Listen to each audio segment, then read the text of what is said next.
राधे राधे.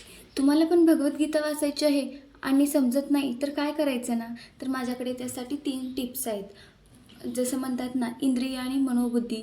म्हणजे जेव्हा आपण कोणतेही पुस्तक किंवा भगवद्गीता वाचतो तेव्हा आपले नाक, कान, जीभ, डोळे आणि त्वचा 5 इंद्रिय आपल्या कंट्रोलमध्ये असणं खूप गरजेचं आहे.